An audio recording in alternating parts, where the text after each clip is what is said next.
I get depressed sometimes after I use social media. Oh look, these posts are exhibiting or are demonstrating how perfect this other person's life is, or these other people's lives are. Mine is not so perfect.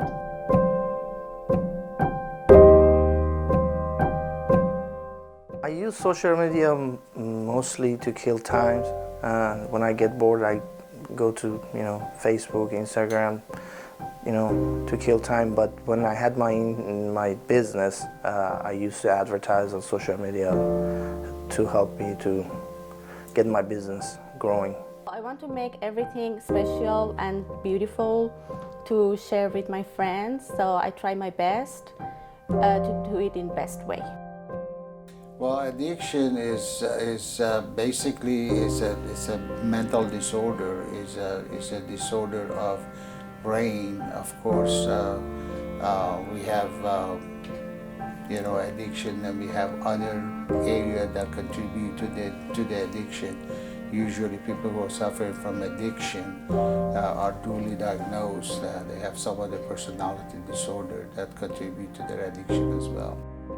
Someone is engaging in the repeated use of a substance or in a behavior and persists in the use of that substance or that behavior despite detrimental consequences or while they're neglecting their work.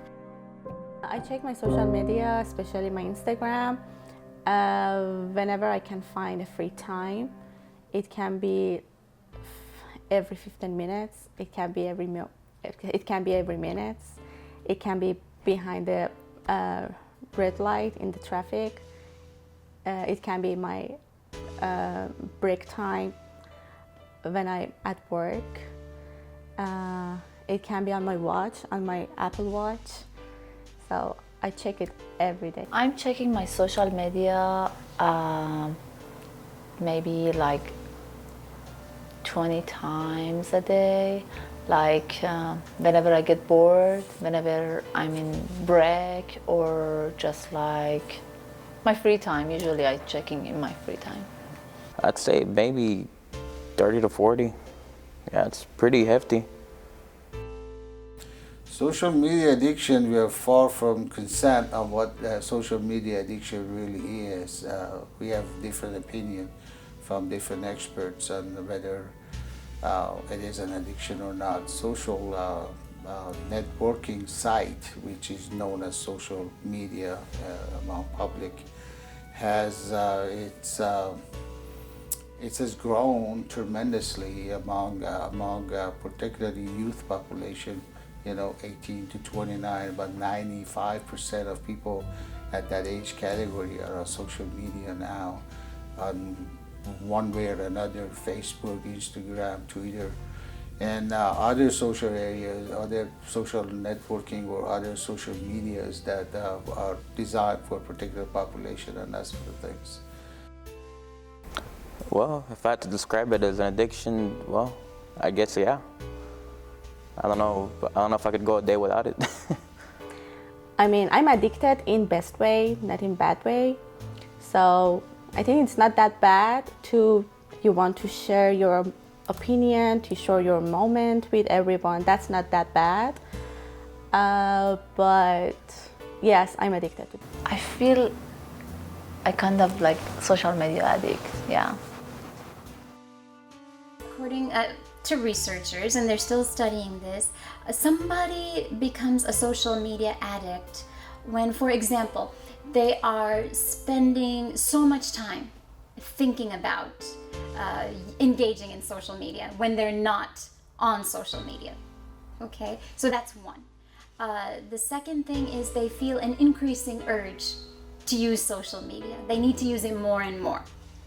Another indication would be, say somebody thinks, I want to cut down on my social media use, but then they fail to do so. It's too hard for them.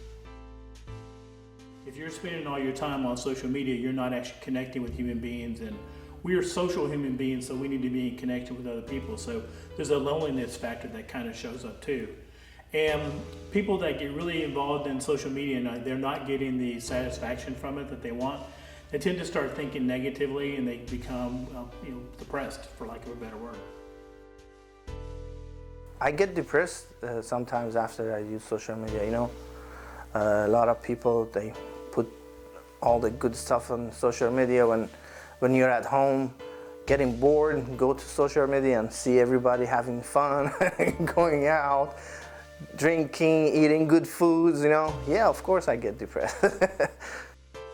Generally speaking, people put their fortunes or what the rosy part of the picture of their life on the Facebook, and they do not talk about problems. Like, no one's gonna post when they just got fired. Like, no one's gonna go, hey, I just got fired. Like, they're, like all the things that they hide, they're not gonna post. And I found it interesting, and this is gonna make me sound like an addict, but whenever you see that somebody hasn't posted in a long time, that's when somebody's going through something. And it's interesting because it's like, hey, I thought your life was going so well. How come today we're not getting an update on the new golden paint job that you got for your Mercedes, or things like that? People only show off what they want to show off, and all their demons are hidden as soon as they click the off button. Whenever they got a like, then the reward center or the pleasure center in the brain became activated.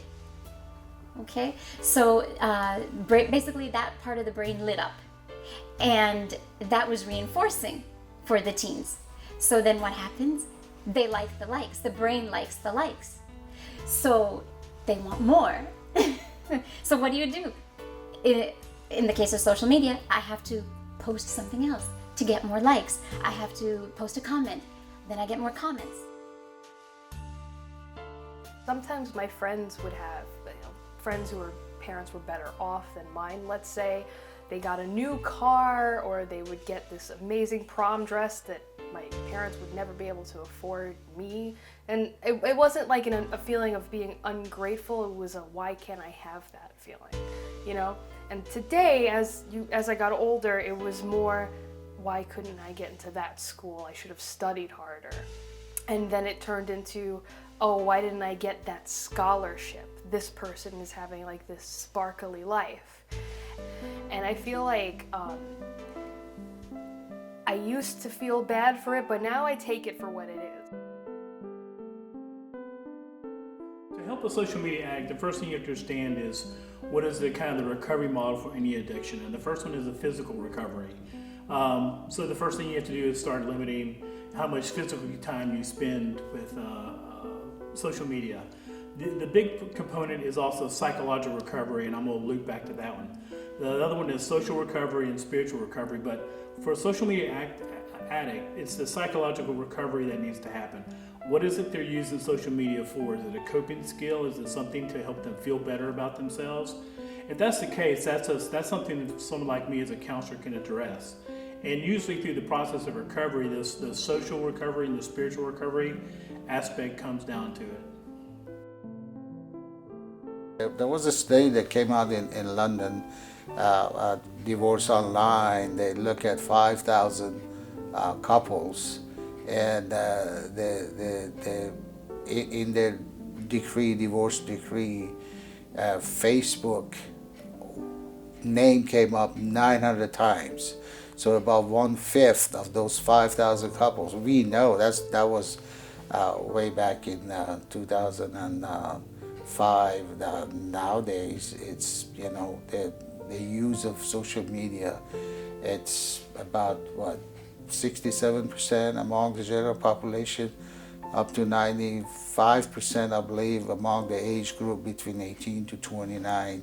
So it does have an impact, negative and positive.